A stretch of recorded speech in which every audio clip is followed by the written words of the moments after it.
여러분 안녕하십니까. 1월 27일 화요일 넘치는 우리 교회 매일 묵상 시작하도록 하겠습니다. 오늘 본 말씀은 창세기 19장 12절부터 23절까지 말씀입니다. 어제 본문 마지막에 소돔과 고모라의 두 천사가 찾아갔고 또 롯을 만났고 그 소돔 주민들이 그 두 천사를 내놓으라고 하는 그 소란 가운데 롯이 두 딸들을 데리고 가라라고 하는 이런 일들이 있었다라고 얘기했습니다. 그래서 롯은 그 지역 사람들과 섞이면서 그 사람들과 어떤 중심적인 인물인 줄 알았는데 나중에 알고 보니까 완전 이방인 취급받는 이런 일들이 있었다고 얘기했습니다. 오늘은 이제 그래서 롯과 그 가족들은 어떻게 되었는가라는 이야기인 거거든요. 그 천사들이 이 롯에게 물어봅니다. 너에게 속한 사람들이 여기 얼마나 있느냐? 누가 있느냐? 빨리 여기를 나가야 된다. 이제 곧 여기가 멸망될 것이다. 라고 이야기를 합니다. 롯과 롯의 가족들이 대피할 수 있는 최소한의 시간들을 이 보장해 주는 거죠. 그래서 롯이 속히 이렇게 도망갈 준비를 하고 있는 거예요. 그래서 롯이 자기에게 속한 사람들에게 이야기를 합니다. 14절에요. 롯이 나가서 그 딸들과 결혼할 사위들에게 말하여 이르기를 여호와께서 이 성을 멸하실 터이니 너희는 일어나 이곳에서 떠나라 하되 그의 사위들은 농담으로 여겼더라. 이렇게 얘기합니다. 그 딸들과 그리고 결혼할 사위들 이렇게 합니다. 결혼한 상태는 아니에요. 결혼을 하려고 하는 사위들이 있었다. 이거죠. 예비 사위인 겁니다. 그러니까는 롯과 롯의 아내와 두 명의 딸들 그리고 사위가 될 사람 예비 사위 2명 총 6명 정도가 있었던 거예요. 그래서 이 딸들을 설득을 하고 예비 사위들을 설득을 하는데 이 예비 사위들이 어떻게 생각하냐면 농담으로 여긴 겁니다. 아유 장인어른 무슨 그런 얘기를 하세요. 농담도 잘하시네요. 이 소돔성이 무너진다니 무슨 말도 안 되는 소리를 하세요. 라고 이야기한 겁니다. 아무리 이야기를 해도 듣지 않아요. 여러분 우리가 이런 경험들이 있습니까? 없습니까? 있죠. 다른 사람들에게 이렇게 복음을 전하고 하나님 말씀을 전하고 이렇게 얘기할 때 사람들이 그 얘기를 들어요? 안 들어요? 안 들어요. 우리들이 하는 얘기를 안 들어줍니다. 그러면서 뭐라고 얘기해요? 농담처럼 여기게 되는 거죠. 여러분 이 소돔이 멸망한다는 이 이야기가 농담이었습니까? 아니잖아요. 그렇지 않음에도 불구하고 믿지 않고 농담으로 여기고 그것이 아무것도 아니라고 얘기하는 이런 모습을 보게 되는 겁니다. 참 안타까운 일인 거고 뭐랄까요? 좀 왜 이걸 농담으로 받아들였을까? 진담으로 받아들여서 정말 나가고 목숨을 부지했으면 좋을 텐데 라고 생각해 보는데 오늘날 우리들도 하나님 말씀을 이루어지지 않을 것 같은 혹은 뭐 불가능한 일인 것 같은 혹은 좀 나쁘게 얘기해서 농담처럼 여기는 일들은 있지 않는가라는 생각을 해봅니다. 분명히 예수님께서 우리에게 마지막 때가 올 것이다 라고 이야기했고 마지막 날의 징조들이 이러이러한 것이다 라고 이야기를 했단 말이에요. 오늘날 우리들의 이 시대를 보면 정말 마지막 때구나 얼마 남지 않았구나 이런 것들을 너무 잘 알 수 있음에도 불구하고 그 메시지들에 대해서 뭐라고 얘기합니까? 농담처럼 여기고 이루어지지 않을 것처럼 여길 수 있다라는 것이죠. 그러나 언제일지 모르지만 하나님의 말씀은 분명히 이루어진다라는 사실을 기억하셔야 합니다. 이렇게 이 롯과 그 아내와 두 딸과 그리고 예비 사위들 나오라고 했는데 안 나오니까 어떻게 하냐면 16절에 그러나 롯이 지체함에 그 사람들이 롯의 손과 그 아내의 손과 두 딸의 손을 잡아 인도하여 성 밖에 두니 여호와께서 그에게 자비를 더하심이었더라. 이렇게 얘기합니다. 롯이 계속 지체하고 있는 거예요. 빨리 가라 하고 있는데 계속 롯이 지체하고 있는 겁니다. 그러니까 아예 롯이 하나님의 천사들이 어떻게 합니까? 롯과 아내와 두 딸의 손을 잡아서 그렇게 인도하는 그런 일들을 보여주는 거죠. 그걸 뭐라고 얘기하냐면 그에게 자비를 더하심이었더라 이렇게 얘기합니다. 원래대로 하자면 지체하고 나오지 않으려고 하고 그럼 어떻게 하는 겁니까? 같이 멸망하는 거죠. 같이 멸망하는 것으로 끝날 겁니다. 그런데 하나님께서 이 롯의 가족들을 돌보셔서 특별히 은혜를 자비를 더하셔서 아예 손을 붙잡고 끌고 나오는 거예요. 이게 뭡니까? 이게 성경이 이야기하는 강권이 되는 겁니다. 강하게 권하는 거죠. 누가복음에 보면은 이렇게 얘기합니다. 마지막 때 강권하여 데려다가 내 집을 채우라 이렇게 얘기합니다.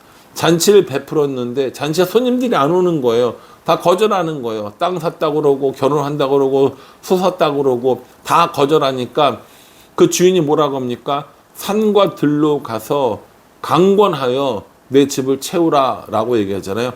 이 강권이란 뜻이 뭐냐면요. 원어적으로 보면은 팔을 비틀어 강제적으로라도 이런 의미를 가지고 있습니다. 저는 그 강권하는 이미지를 이야기하면 항상 이 롯과 아내와 두 딸들의 손을 이 천사들이 직접 잡고 끌고 나오는 잡아 끄는 모습들을 생각하게 됩니다. 이건요 굉장히 정말 뭐랄까요 극단적인 상황에 이건 정말 마지막 수단에 이렇게 하나님께서 손을 잡아다가 끌어다가 그렇게 하시는데 그게 뭡니까? 그게 자비를 더하시는 거예요. 잡아 끈다고 해서 강제가 아니라 잡아 끈다고 해서 억지로 하는 것이 아니라 그게 뭐라는 거예요? 그게 자비라는 거예요.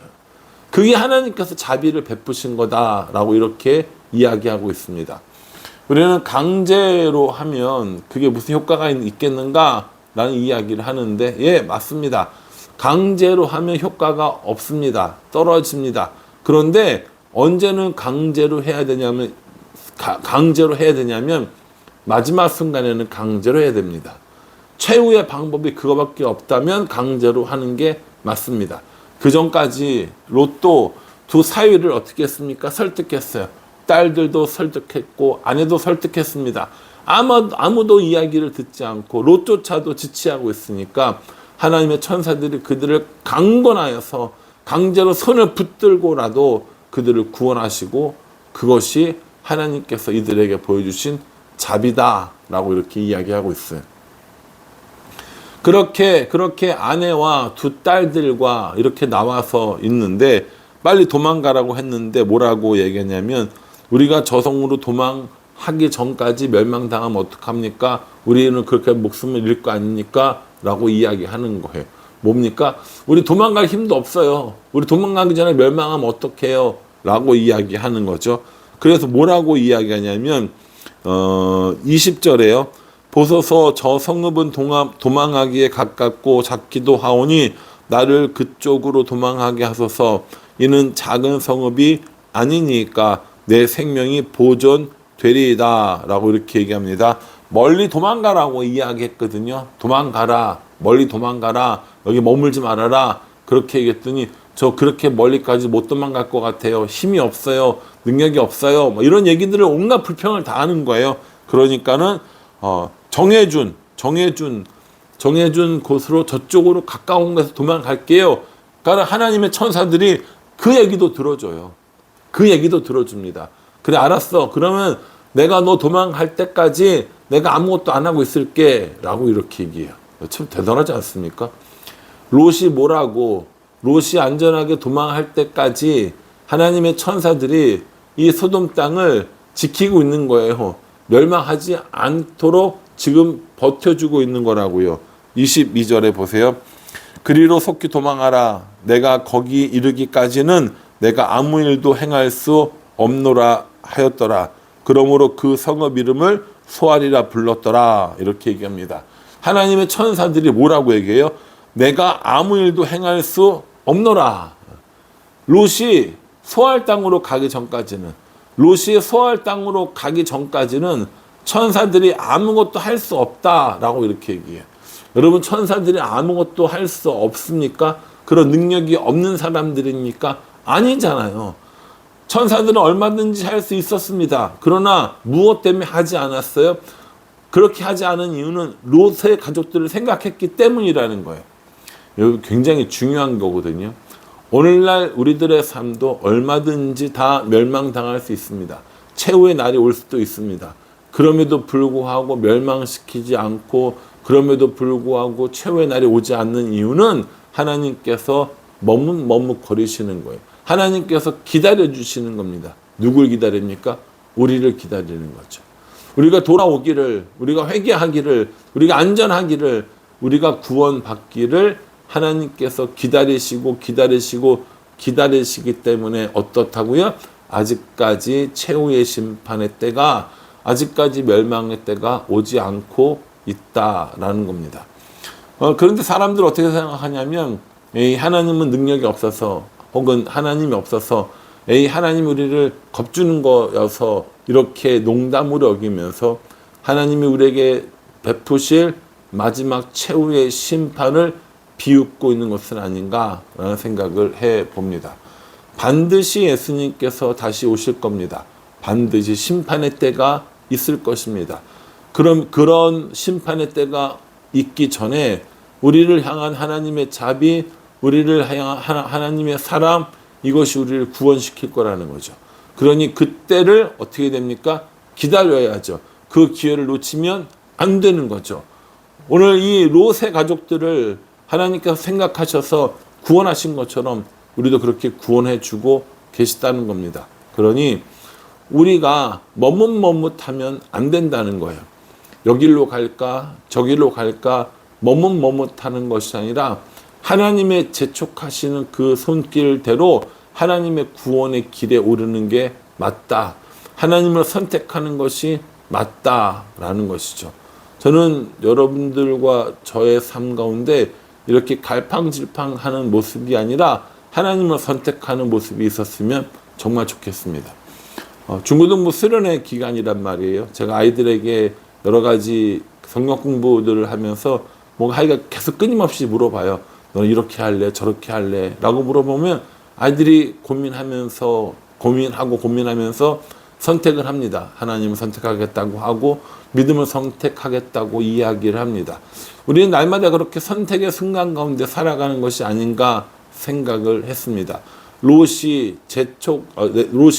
지체함에도 불구하고 하나님께서 재촉하시고 끝내는 끌어내시는 그런 자비, 그런 은혜를 보여준 것처럼 하나님께서 여전히 우리에게도 그런 자비와 은혜를 베풀어주고 계신다라는 겁니다. 그렇기 때문에 우리가 살고 있다라는 것이죠. 그러니 우리 말씀 묵상하면서 롯처럼 지체하고 머물 것이 아니라 속히 하나님을 따르고 온전히 하나님만 따르는 우리가 되어질 수 있기를 주님의 이름으로 축복합니다. 기도하겠습니다. 하나님, 오늘 롯의 가족이 소돔성을 나오는 것들을 보게 됩니다. 속히 나오라 했지만 지체하고 농담으로 여기는 모습을 보게 됩니다. 그것이 우리들의 모습이 아니었으면 좋겠습니다. 하나님을 선택하고 하나님을 따르겠노라고 결단하는 우리가 되어질 수 있도록 은혜 베풀어 주시옵소서. 예수님의 이름으로 기도합니다. 아멘.